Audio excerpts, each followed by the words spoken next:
세계가 지금 한국의 기술 앞에 무릎을 꿇었습니다. 이게 한국 기술이라고요? 3일 만에 건물을 짓고 도시를 지하에 묻어버리며 바다 위에 도시를 띄운 나라. 여러분들은 들어본 적 있으십니까? 그들은 말합니다. 대한민국은 결코 현재에 만족하지 않습니다. 항상 더 나은 내일을 위해 노력하죠. 그래서 이런 결과가 나온 걸까요?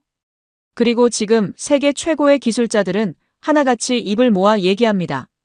한국의 기술력은 상상을 초월한다. 그 어떤 나라도 시도조차 할 수 없던 일들을 그들은 해냈다. 세계가 감탄하고 세계 최고의 기술자들조차 무릎 꿇게 만든 한국의 진짜 기술력. 이게 한국 기술이라고요? 지금 시작합니다. 그 전에 잠깐 1초 만에 누를 수 있는 좋아요 버튼을 꾹 눌러주시면 영상 제작에 아주 큰 힘이 됩니다. 그럼 바로 시작하겠습니다. 저는 루카 베르텔리, 이탈리아 출신의 건축기술자입니다. 20년 넘게 전 세계를 돌며 최첨단 도시 인프라와 건축 기술을 연구해왔죠. 파리의 스마트시티, 두바이의 초고층 빌딩, 싱가포르의 친환경 주택. 그 모든 현장을 직접 경험한 저는 언제나 유럽의 기술력에 가장 큰 자부심을 느껴왔습니다. 이번에 한국을 방문하게 된 건 글로벌 기술 교류 프로그램이라는 국제 프로젝트 덕분이었습니다. 매년 각국의 전문가들이 특정 국가를 직접 찾아가 첨단 기술을 체험하고 기술 보고서를 작성하는 프로그램이죠.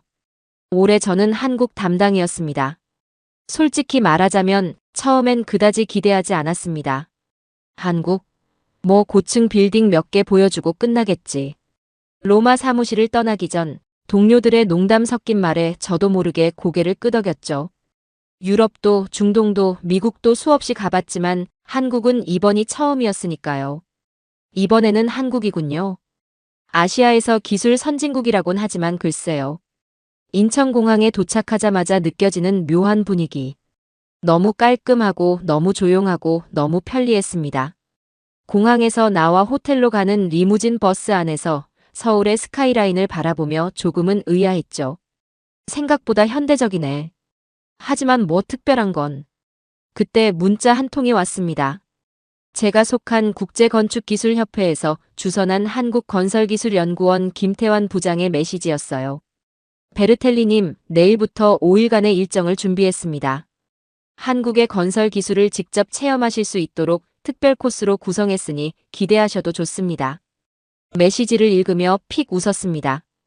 특별 코스라. 아마도 여느 기술 견학과 다를 바 없겠죠. 세계 각국의 건설 현장을 다녀본 저에게 놀라운 것이 있을까요? 호텔 창가에 서서 서울의 밤 풍경을 내려다보며 생각했습니다. 내일부터 시작되는 일정, 얼마나 인상적일지 한번 볼까? 다음 날 아침 호텔 로비에서 김태환 부장을 만났습니다. 단정한 정장 차림의 그는 미소를 지으며 다가왔죠. 베르텔리님 환영합니다. 오늘부터 한국의 기술력을 직접 체험하시게 될 겁니다. 그의 자신감 넘치는 목소리에 저도 모르게 궁금증이 일었습니다. 우리는 첫 번째 목적지로 향했고 차 안에서 김 부장은 자랑스럽게 설명했습니다. 첫 번째로 보여드릴 곳은 특별합니다. 세계에서 유례를 찾기 힘든 속도로 완성된 현장이죠. 속도요? 건설에서 속도만 강조하면 품질이 떨어지는 법인데. 제 말에 김 부장은 미소만 지었습니다. 차 창밖으로 서울의 풍경이 빠르게 지나갔죠. 고층 빌딩들 사이로 보이는 도시 인프라, 정돈된 도로와 공원들. 한국의 첫인상은 나쁘지 않았습니다. 베르텔리님, 유럽에서는 얼마나 빨리 병원을 지을 수 있나요? 갑작스러운 질문에 잠시 생각했습니다. 규모에 따라 다르지만 보통 중소형 병원이라면 1년 정도, 대형 종합병원은 3년 이상 걸리죠. 그렇군요. 곧 도착합니다. 직접 보시면 놀라실 겁니다. 김 부장의 자신감 넘치는 목소리가 차 안에 울렸습니다. 창밖으로 보이는 풍경이 도심에서 점점 외곽으로 바뀌었고 저는 이제 막 시작될 한국 건설 기술과의 만남을 기대하고 있었습니다. 하지만 그때까지만 해도 몰랐죠. 제 기술 자존심이 이번 출장에서 산산조각 날 거라는 사실을. 아직 한국 기술의 진면목을 보지 못한 저는 그저 세계 각국을 누비며 쌓아온 제 경험과 지식에 자부심을 가진 채 다음 목적지를 향해 가고 있었습니다. 이 여정이 제 기술관을 완전히 바꿔놓을 거라는 예감은 전혀 없었죠. 차가 멈춘 곳은 서울 외곽의 넓은 부지였습니다. 멀리서 보니 대형 건설 현장처럼 보였지만 가까이 다가갈수록 이상한 점이 눈에 띄었죠. 수십 개의 대형 모듈이 마치 레고 블록처럼 정확히 자리 잡고 있었습니다. 이곳이 바로 모듈러 병원 건설 현장입니다. 어제부터 설치를 시작했고 내일이면 완공될 예정이죠. 김 부장의 말에 제 귀를 의심했습니다. 잠깐만요, 무슨 말씀이세요? 병원을 3일 만에 짓는다고요? 네, 정확히는 설치죠. 모듈은 이미 공장에서 제작됐으니까요. 현장에 도착해 하차하자 헬멧을 쓴 채 저희를 맞이한 현장 책임자 박 과장이 다가왔습니다. 그는 저를 바로 현장 안으로 안내했죠. 베르텔리님, 여기는 응급의료센터가 들어갈 곳입니다. 지금 보시는 모듈 안에는 이미 모든 의료 설비와 장비가 설치되어 있어요. 믿기지 않았습니다. 제가 본 모듈러 건축은 대부분 간이 시설이거나 임시 건물이었으니까요. 그러나 이곳의 모듈은 달랐습니다. 한 모듈로 들어가 보니 완벽하게 갖춰진 의료 시설이 있었죠. 벽면의 마감 상태, 바닥의 설비, 천장의 의료 장비 레일까지. 이건 마치 완성된 병원의 한 부분 같은데요. 맞습니다. 각 모듈은 공장에서 90% 이상 완성된 상태로 출고됩니다. 여기서는 모듈을 조립하고 연결하는 작업만 하죠. 박 과장의 설명을 들으며 몇 개의 모듈을 더 둘러보았습니다. 수술실, 중환자실, 일반 병실까지. 모든 공간이 이미 완벽하게 갖춰져 있었고 모듈 사이의 연결 부위만 마무리 작업 중이었죠. 이 모듈들은 방음, 음압시설까지 다 갖추고 있나요? 물론입니다. 코로나19 이후로 모든 병원 모듈에는 음압시설을 기본으로 탑재하고 있어요. 특히 이 병원은 감염병 전문 시설이라 더 철저하게 준비했죠. 현장 한쪽에서는 거대한 크레인이 다음 모듈을 정확한 위치에 내려놓고 있었습니다. 작업자들의 손놀림은 마치 정밀한 시계 부품을 조립하는 것처럼 정확했죠. 작업 속도가 믿기지 않네요. 유럽에서는 말을 채 끝맺기도 전에 박 과장이 웃으며 말했습니다. 유럽식으로 지었다면 1년은 걸렸겠죠? 하지만 우리는 시간이 없었습니다. 이 지역에 긴급하게 감염병 전문 병원이 필요했거든요. 제 표정이 굳어지는 걸 느꼈습니다. 20년 동안 세계 곳곳의 건설 현장을 다녀봤지만 이런 속도와 정밀함을 동시에 갖춘 건설 방식은 처음이었으니까요. 이건 이동식 건물이 아니라 진짜 건축물이잖아요. 그렇습니다. 내구성과 안전성 테스트에서 일반 건축물보다 더 높은 점수를 받았죠. 지진에도 더 강합니다. 한 층을 다 둘러본 후 2층으로 올라가는 계단을 올랐습니다. 계단도 모듈의 일부였고 이미 완벽하게 설치되어 있었죠. 2층에 도착하자 더 넓은 공간이 펼쳐졌습니다. 여기는 중환자실과 일반 병실이 들어갈 공간입니다. 오늘 저녁까지 모든 모듈 설치가 끝나고 내일은 외부 마감과 최종 점검만 남을 거예요. 말로만 들었다면 결코 믿지 않았을 겁니다. 하지만 제 눈앞에서 병원이 형태를 갖춰가고 있었죠. 뿐만 아니라 그 품질은 전통적인 방식으로 지어진 어떤 병원과도 비교해도 손색이 없었습니다. 한 가지 궁금한 게 있습니다. 이런 모듈러 공법을 개발하는데 얼마나 걸렸나요? 약 5년 정도요. 처음에는 시행착오도 많았죠. 하지만 코로나19를 겪으면서 의료시설의 신속한 확충이 필요해졌고 우리 기술이 빛을 발했습니다. 현장을 나오면서 고개를 들어 완성되어가는 병원을 바라보았습니다. 3일 만에 병원을 짓는다. 제 머릿속에서는 지금까지의 건축 상식이 무너지고 있었죠. 다음 일정은 무엇인가요? 점심 식사 후에는 서울 도심으로 가겠습니다. 더 놀라운 것들이 기다리고 있으니 준비하세요. 김 부장의 자신감 넘치는 목소리에 저는 그저 미소로 답할 수밖에 없었습니다. 첫 번째 현장에서 이미 제 자존심은 상처를 입었으니까요. 그리고 이건 시작에 불과했습니다. 점심 식사를 마치고 우리는 서울 도심으로 향했습니다. 차량이 강남 지역으로 접어들자 고층 빌딩들이 시야를 가득 채웠죠. 도심 한복판에 도착한 우리는 삼성역이라는 지하철역 앞에 차를 세웠습니다. 이번에 보여드릴 곳은 지하입니다. 준비됐나요? 김 부장의 말에 의아했습니다. 지하철역이야 세계 어디에나 있는 평범한 시설인데 뭐가 특별할까 싶었죠. 하지만 역사 안으로 들어서는 순간 제 생각이 완전히 바뀌었습니다. 이곳은 코엑스몰과 연결된 지하 복합단지의 일부입니다. 지금 우리가 서 있는 곳은 지하 1층이고 최대 지하 7층까지 내려갑니다. 엘리베이터를 타고 내려가면서 김 부장이 설명을 이어갔습니다. 이 지하 공간의 총 면적은 축구장 60개 크기입니다. 쇼핑몰, 문화시설, 교통환승센터까지 모두 지하에 위치해 있죠. 지하 3층에 도착해 엘리베이터 문이 열리자 마치 지상의 번화가와 다를 바 없는 광경이 펼쳐졌습니다. 수많은 사람들이 오가는 넓은 통로, 세련된 디자인의 상점들, 그리고 자연 채광을 연상케 하는 조명까지. 이건 지하라고 느껴지지 않는데요. 그게 바로 저희가 의도한 바입니다.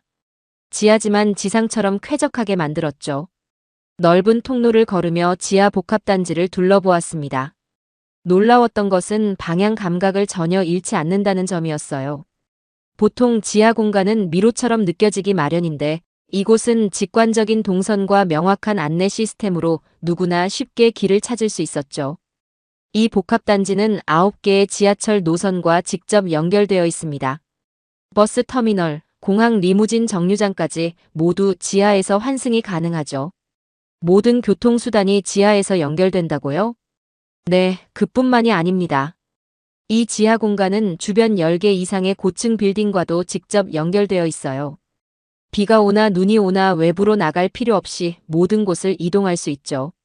지하 5층으로 더 내려가자 거대한 문화 공간이 나타났습니다. 도서관, 전시장, 공연장까지. 마치 작은 도시 하나가 지하에 있는 듯 했어요. 이런 규모의 지하 도시는 세계적으로도 드문 사례입니다. 특히 이곳은 홍수나 지진에도 안전하도록 설계되어 있어요. 지하 설계도를 보여주는 대형 모형 앞에 멈춰 섰습니다.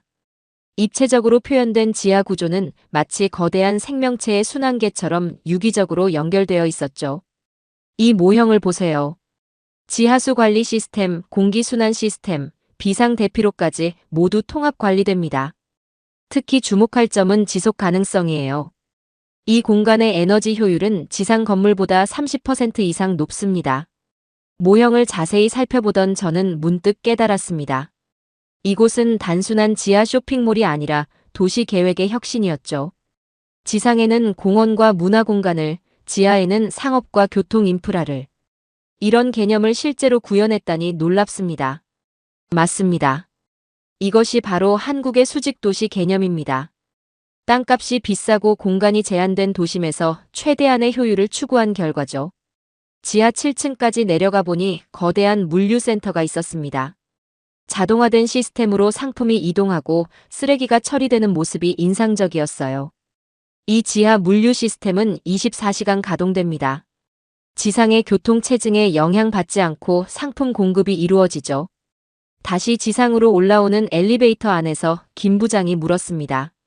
어떠셨나요? 유럽에도 이런 규모의 지하 복합단지가 있나요? 잠시 생각에 잠겼습니다. 파리, 런던, 밀라노. 어디에도 이런 규모와 효율성을 갖춘 지하 도시는 본 적이 없었죠. 솔직히 말씀드리자면 없습니다. 몇몇 도시에 지하 쇼핑몰이나 지하철 환승센터는 있지만 이 정도 규모와 통합성은 처음 봤습니다. 지상으로 나오자 찬란한 오후 햇살이 얼굴을 비추었습니다. 발 아래 50m 깊이에 또 다른 도시가 숨쉬고 있다는 사실이 아직도 믿기지 않았죠. 다음은 어디로 가나요? 이제 부산으로 이동하겠습니다. 고속열차를 타고 가볼 텐데 그것도 놀라운 경험이 될 겁니다.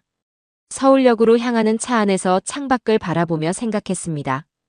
불과 하루 만에 제 기술적 자부심은 크게 흔들리고 있었죠. 그리고 아직 일정은 시작에 불과했습니다. 서울역에서 KTX라는 고속열차를 타고 부산으로 향했습니다. 이 열차가 시속 300km 이상으로 달린다는 설명을 들었을 때도 놀랐지만 더 놀라운 건 천천히 움직이는 것처럼 느껴질 정도로 안정적인 승차감이었죠. 이 열차 기술도 한국이 자체 개발한 건가요? 네, 처음에는 프랑스 기술을 도입했지만 지금은 완전히 국산화했습니다. 최근에는 자율주행 열차 기술까지 개발 중이죠. 2시간 남짓한 시간 동안 김 부장은 오늘 방문할 부산 에코델타 시티에 대해 설명해 주었습니다. 강과 바다가 만나는 삼각주 지역에 조성 중인 스마트 시티라고 했죠. 베르텔리님, 물 위에 도시를 지을 수 있다고 생각하시나요? 물 위에요? 아, 네덜란드처럼 간척지 위에 건설하는 방식 말씀이신가요? 아닙니다. 말 그대로 물 위에요. 떠 있는 도시죠. 그의 말을 반신반의하며 부산에 도착했습니다. 기차역에서 차로 30분 정도 이동하자 넓은 강이 보이기 시작했고 곧 우리는 놀라운 광경 앞에 섰습니다. 강 위에 실제로 건물들이 떠 있었습니다. 작은 규모의 주택부터 상업시설까지 마치 물 위에 떠 있는 작은 마을 같았죠. 이것이 에코델타 수상 도시의 첫 번째 단계입니다. 아직 완공된 건 10% 정도지만 최종적으로는 이 규모의 10배 이상으로 확장될 예정이죠. 현장 책임자인 정 연구원이 우리를 맞이했습니다. 그는 수상 도시로 가는 특수보트로 우리를 안내했죠. 이 프로젝트는 기후변화에 대응하기 위한 솔루션입니다. 해수면이 상승하고 홍수가 잦아지는 상황에서 물과 싸우기보다는 물과 공존하는 방식을 택했죠. 보트에서 내려 수상 구조물 위에 발을 디디는 순간 약간의 흔들림이 느껴졌지만 곧 안정감이 찾아왔습니다. 건물로 들어가자 놀랍게도 전혀 흔들림이 느껴지지 않았죠. 이 건물은 어떻게 물 위에 떠 있는 거죠? 특수 제작된 부유식 기초 위에 건설됐습니다. 이 기초는 콘크리트와 스티로폼의 복합 구조로 침수될 염려가 없어요. 또한 6개의 거대한 말뚝으로 고정되어 있어 태풍이 와도 움직이지 않죠. 건물 내부는 일반 건물과 다를 바 없었습니다. 벽, 천장, 바닥 마감까지 모두 육상 건물과 동일한 수준이었죠. 다만 곳곳에 설치된 첨단 센서들이 눈에 띄었습니다. 이 센서들은 무슨 역할을 하나요? 건물의 기울기, 수위 변화, 구조적 안정성을 실시간으로 모니터링합니다. 이 데이터는 중앙 제어 시스템으로 전송되어 AI가 분석하죠. 옥상으로 올라가니 놀라운 풍경이 펼쳐졌습니다. 수상 주택들 사이로 수로가 나 있고 작은 보트들이 오가는 모습이 이국적이었죠. 마치 미래의 베니스 같았습니다. 이 수로는 교통로의 역할도 하지만 수질 정화 시스템의 일부이기도 합니다. 바이오 필터를 통과하면서 자연 정화가 이루어지죠. 정 연구원은 바닥에 설치된 터치스크린 모니터를 가리켰습니다. 모니터에는 전체 수상 도시의 시스템이 실시간으로 표시되고 있었어요. 이 시스템의 가장 큰 특징은 재난 대응 능력입니다. 홍수가 나면 건물 자체가 수위와 함께 상승하고 태풍이 오면 자동으로 모든 계구부가 봉쇄됩니다. AI가 수위를 자동 조절하고 침수되면 실시간으로 문을 잠그고 배수 시스템을 가동한다고요? 맞습니다. 게다가 이 모든 건물은 태양광 패널과 수력 발전을 통해 자체 에너지를 100% 생산해요. 물 위에 떠 있다는 장점을 최대한 활용한 거죠. 다시 보트를 타고 수상 도시의 다른 구역으로 이동했습니다. 공사 중인 대형 복합시설이 보였습니다. 저기는 수상 쇼핑몰과 오피스가 들어설 곳입니다. 완공되면 약 5,000명이 일하게 될 거예요. 이렇게 큰 규모의 건물도 물 위에 지을 수 있나요? 기술적으로는 가능합니다. 사실 물 위에 짓는 것이 육지보다 더 친환경적이죠. 집안 공사가 필요 없고 토지 훼손도 최소화되니까요. 한국의 기술력은 제 상식을 계속해서 넘어서고 있었습니다. 지금까지 물 위의 건축은 소규모 거주지나 관광시설에 한정된다고 생각했는데 이곳에서는 완전한 도시를 물 위에 건설하고 있었으니까요. 이건 건축이 아니라 도시공학의 마법이군요. 중앙통제실로 돌아와 전체 시스템에 대한 설명을 더 들었습니다. 이 프로젝트는 단순한 건설 사업이 아니라 미래 주거에 대한 비전이었습니다. 기후변화로 인한 해수면 상승, 홍수 위험 증가에 대비한 현실적인 대안이었죠. 보트를 타고 육지로 돌아오는 길, 김 부장이 물었습니다. 어떠셨나요? 이런 개념의 도시를 유럽에서도 볼 수 있을까요? 솔직히 말해서 유럽에서는 이런 규모로 시도한 적이 없습니다. 네덜란드에서 비슷한 개념의 실험적 프로젝트는 있지만 실제 도시 단위로 구현하진 못했죠. 해가 저물기 시작했고 수상 도시의 조명이 하나둘 켜지기 시작했습니다. 물 위에 반사되는 도시의 불빛이 마치 별들이 수면 위에 떠 있는 것 같은 환상적인 풍경을 만들어냈죠. 다음 날 아침, 우리는 부산에서 다시 서울로 돌아왔습니다. 오늘의 목적지는 한 건설사가 진행 중인 스마트 터널 공사 현장이었죠. 한국의 북동쪽 산악 지역으로 향하는 차 안에서 김 부장이 설명을 이어갔습니다. 오늘 보여드릴 기술은 세계 최초의 AI 기반 TBM 터널 굴착 시스템입니다. TBM은 터널 보링 머신의 약자로 터널을 뚫는 장비죠. TBM이요? 그건 유럽에서도 많이 사용하는 장비인데 뭐가 다른가요? 곧 보시면 알게 될 겁니다.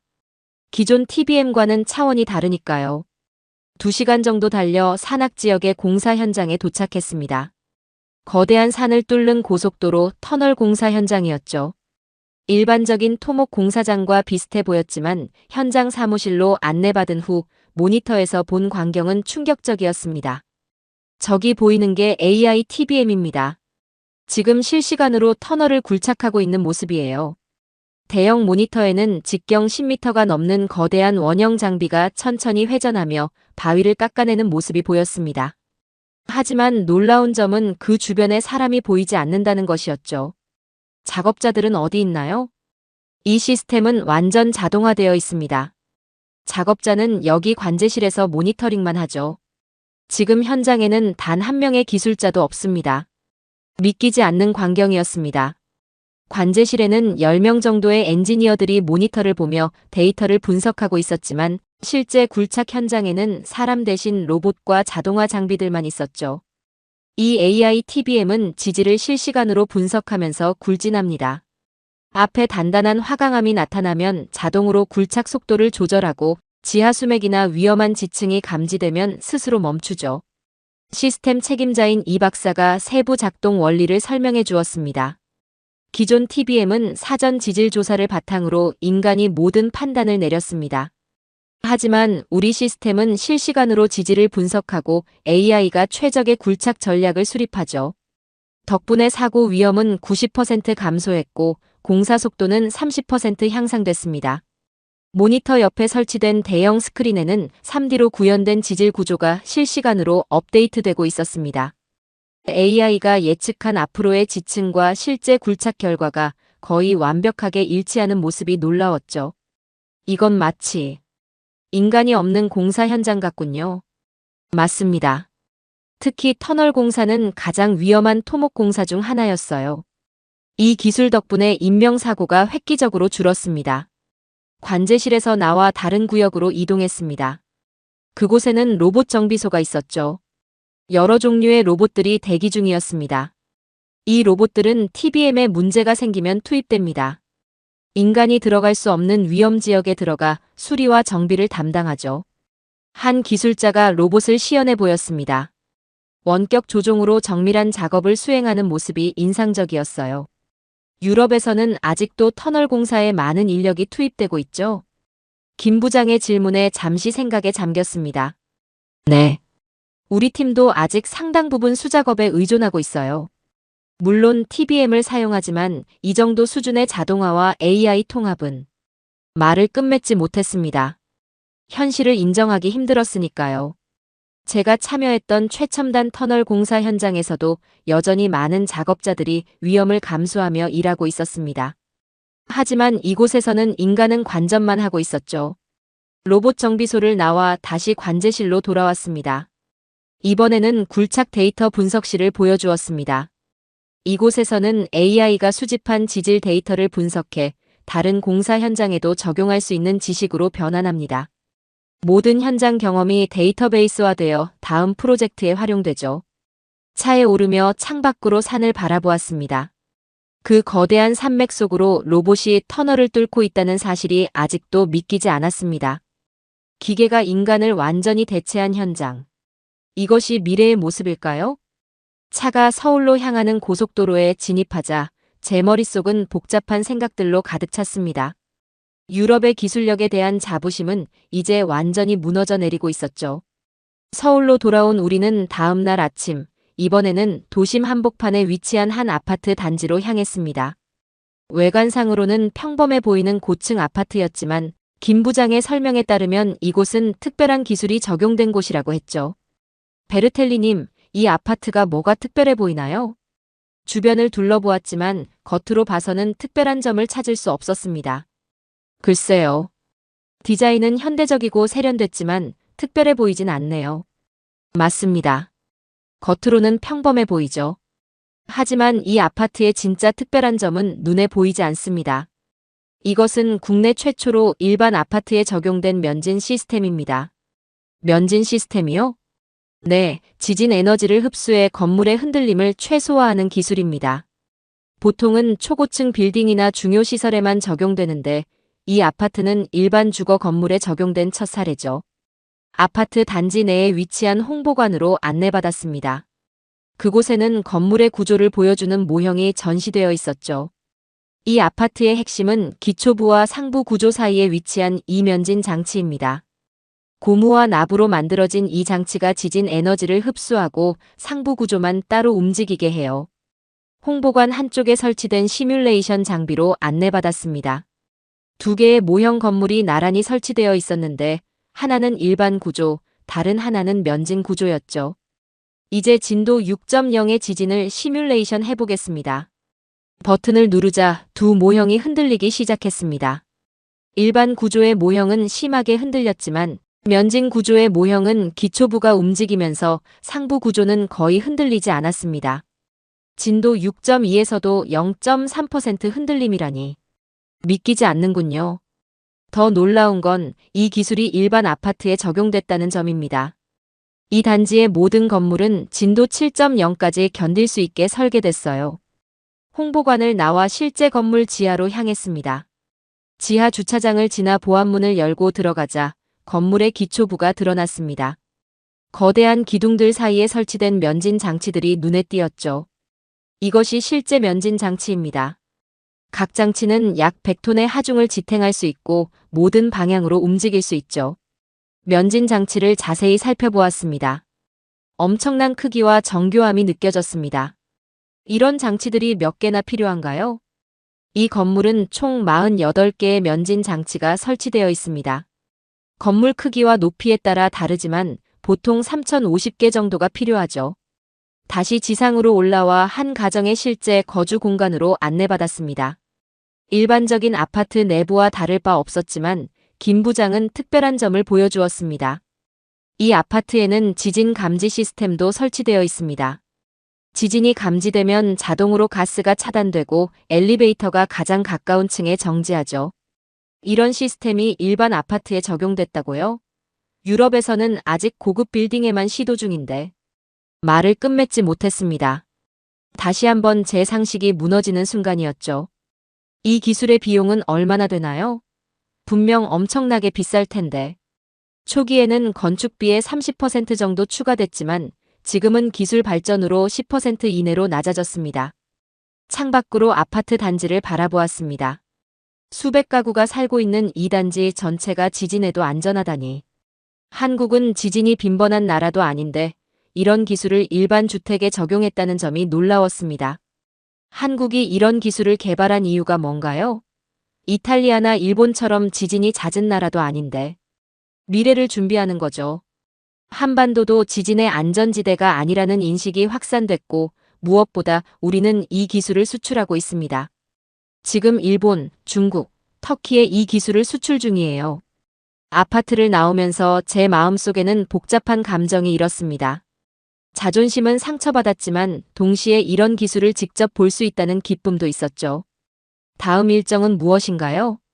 이제 점심 식사 후에 마지막으로 서울숲에서 이야기를 나눌 겁니다. 지금까지 보신 것들에 대해 어떻게 생각하시는지 듣고 싶네요. 차에 오르며 뒤돌아 아파트를 한 번 더 바라보았습니다. 겉으로 보기엔 평범해 보이지만 그 안에 숨겨진 기술은 놀라웠습니다. 이제 저는 한국의 기술력을 완전히 인정할 수밖에 없었죠. 점심 식사를 마친 후 우리는 서울 도심 한가운데 위치한 서울숲으로 향했습니다. 빽빽한 고층 빌딩 사이에 자리 잡은 이 도시 공원은 마치 도심 속 오아시스 같았죠. 울창한 나무들 사이로 난 산책로를 따라 걸으며 지난 며칠간의 경험을 곱씹어 보았습니다. 이곳이 마지막 일정입니다. 모든 일정을 마치고 여기서 좀 쉬어가면 좋을 것 같아서요.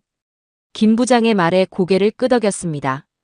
공원 벤치에 앉으니 도심의 소음이 한결 멀게 느껴졌습니다. 잠시 침묵이 흘렀죠. 베르텔리님, 솔직하게 말씀해 주세요. 지금까지 보신 한국의 기술에 대해 어떻게 생각하시나요? 그의 질문에 깊은 숨을 들이쉬었습니다. 제 마음속에는 이미 답이 정해져 있었지만 그것을 말로 꺼내는 것은 쉽지 않았습니다. 솔직히 말하자면 충격받았습니다.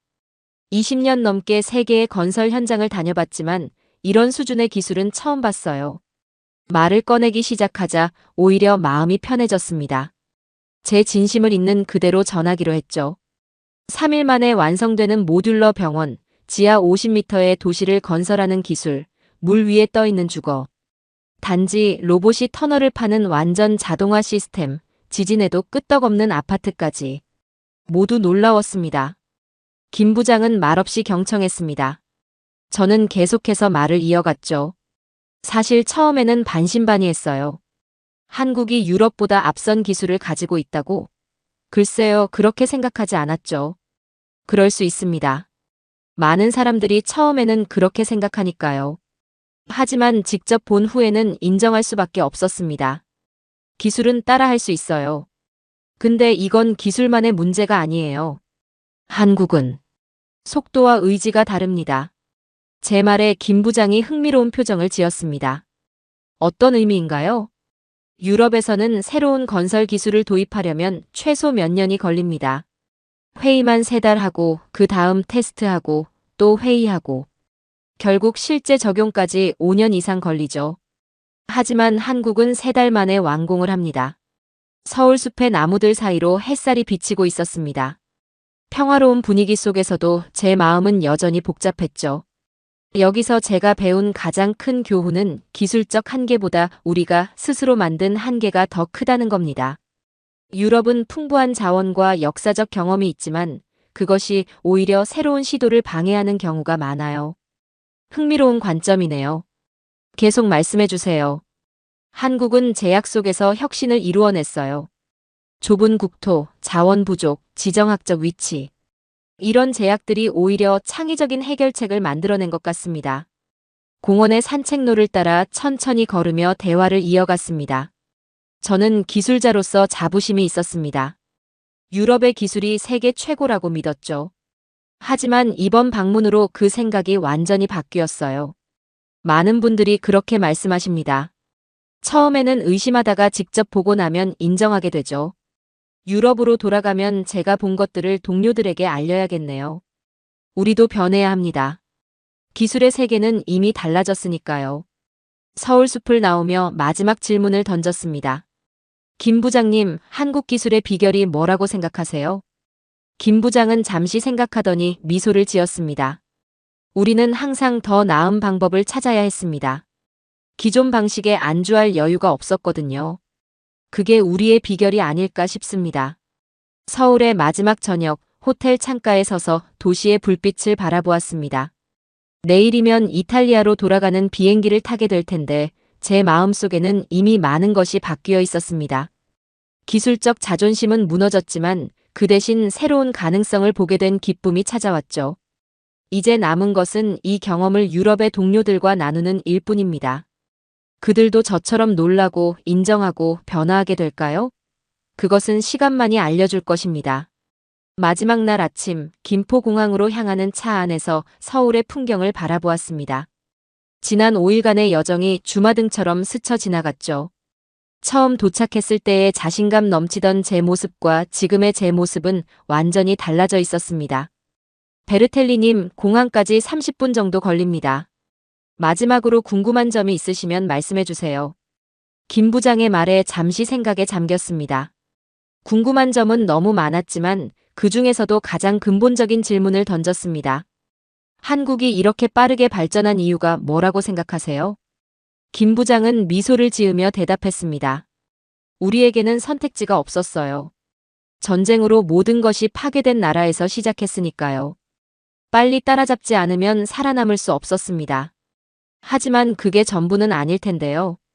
비슷한 상황에 처한 많은 나라들이 있었지만 모두 한국처럼 성공하지는 못했으니까요.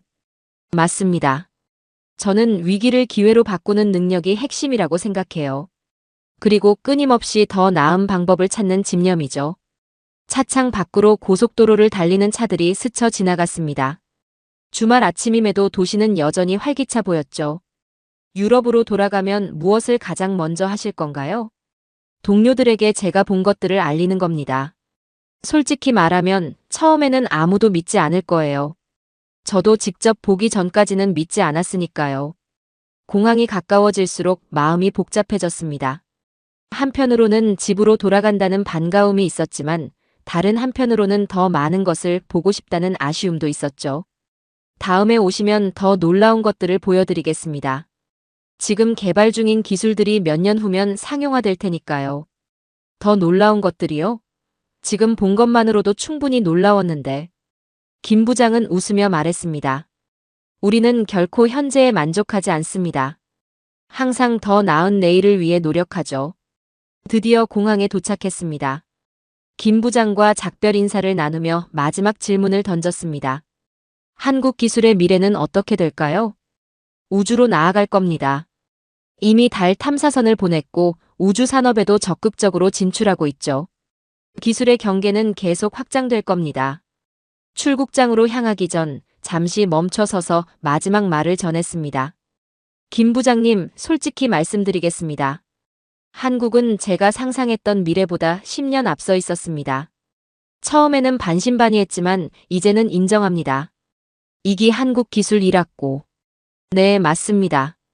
김 부장은 제 손을 따뜻하게 잡아주었습니다. 베르텔리님의 솔직한 평가에 감사드립니다. 언제든 다시 방문하세요. 비행기에 올라 창밖으로 서울의 스카이라인을 바라보았습니다. 제가 보았던 혁신적인 기술들이 이 도시 곳곳에 숨겨져 있다고 생각하니 신기했죠. 겉으로 보기에는 다른 현대 도시와 크게 다르지 않아 보이지만 그 안에 담긴 기술은 세계 어느 나라보다 앞서 있었습니다. 비행기가 서서히 고도를 높이며 한국 땅을 떠나기 시작했습니다. 이번 여행은 제 기술자로서의 관점을 완전히 바꿔놓았습니다. 유럽으로 돌아가 제가 본 것들을 공유하고 우리도 변화해야 한다고 설득해야 할 테지만 그것은 결코 쉬운 일이 아닐 것입니다. 그래도 한 가지 확실한 것은 세계의 기술 지형도가 바뀌고 있다는 사실입니다. 그리고 그 변화의 중심에 한국이 있었습니다. 저는 그저 그 변화의 시작을 목격한 행운아일 뿐이었죠. 10시간 후, 저는 이탈리아 로마의 공항에 도착할 것입니다. 그리고 새로운 여정이 시작될 것입니다. 한국에서 배운 교훈을 유럽에 전하는 여정 말이죠. 창밖으로 구름 위의 풍경을 바라보며 생각했습니다. 이게 바로 대한민국입니다. 오늘 사연 어떠셨나요? 우리는 지금 기술의 정점을 넘어서 속도와 철학이 만나는 시대를 살고 있습니다. 그 중심에는 누구보다 조용히 그러나 가장 빠르게 세상을 움직이는 나라가 있습니다. 병원을 3일 만에 짓고 도시를 지하에 숨기며 바다 위에 미래를 띄운 나라. 기술이 사람을 향할 때 기술은 단순한 기능을 넘어 감동이 됩니다. 지금 전 세계가 감탄하고 세계 최고의 기술자들이 고개를 숙인 나라. 이게 한국 기술이라고요? 네, 맞습니다. 이게 바로 한국 기술입니다. 오늘의 사연은 여기까지입니다. 지금까지 감동테라스 저는 소희였습니다. 오늘도 우리 구독자님들의 가정에 따뜻한 행복이 가득하시길 진심으로 바라겠습니다. 긴 영상 끝까지 시청해주셔서 정말 감사합니다. 내일 더 좋은 이야기로 찾아뵙겠습니다. 감사합니다.